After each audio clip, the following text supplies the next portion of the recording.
dans un burn-out, dans une dépression, c'est pas toujours un grand effondrement en fait. C'est parfois une remarque de trop. C'est comme une goutte d'eau, tu vois. Une fatigue qui déborde où la personne n'en peut plus, une larme qui arrive sans raison, ou la gorge qui se serre et tu te dis, putain, qu'est-ce qui m'arrive?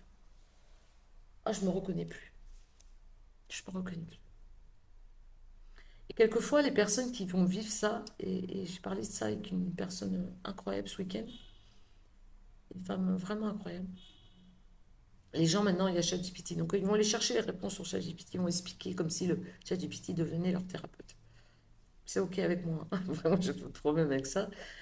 Mais la place que tu prends aujourd'hui pour toi, la place que tu as toujours eue depuis que tu es enfant, et quand tu es devenu adulte, que tu as comblé quelquefois par des manques, par, par amour, pour l'argent, pour, euh, pour être aimé, toi, tout ça en fait, c'est ça qui va créer ces distorsions en fait.